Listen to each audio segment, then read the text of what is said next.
بسم اللہ الرحمن الرحیم، السلام علیکم۔ میں بتانے جا رہا ہوں ایک قہوہ، یہ ہے دمے کے مریضوں کے لیے قہوہ۔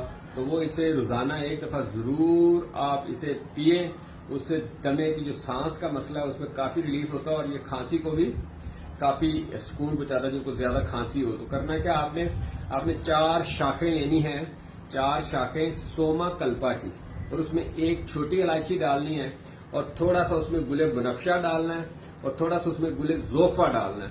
ان چاروں چیزوں کو آپ نے 2 گلاس پانی میں ڈالنا ہے۔ جب وہ 1 گلاس رہ جائے، ہاف رہ جائے تو اس کو پھر نیچے اتارنا اور چھان لینا ہے۔ اس کے اندر 1 چمچ شہد آپ نے مکس کرنا ہے اور اسے آپ نے صبح نہار پیٹ یا شام کو نہار پیٹ آپ نے پینا ہے۔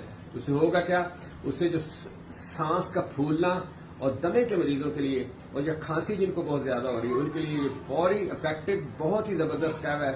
تو اسے چند دن پئیں آپ سے، اس میں کافی ریلیف ہوگا دمے کے مریضوں کو اور کھانسی والوں کو۔ Thank you very much for watching and sharing.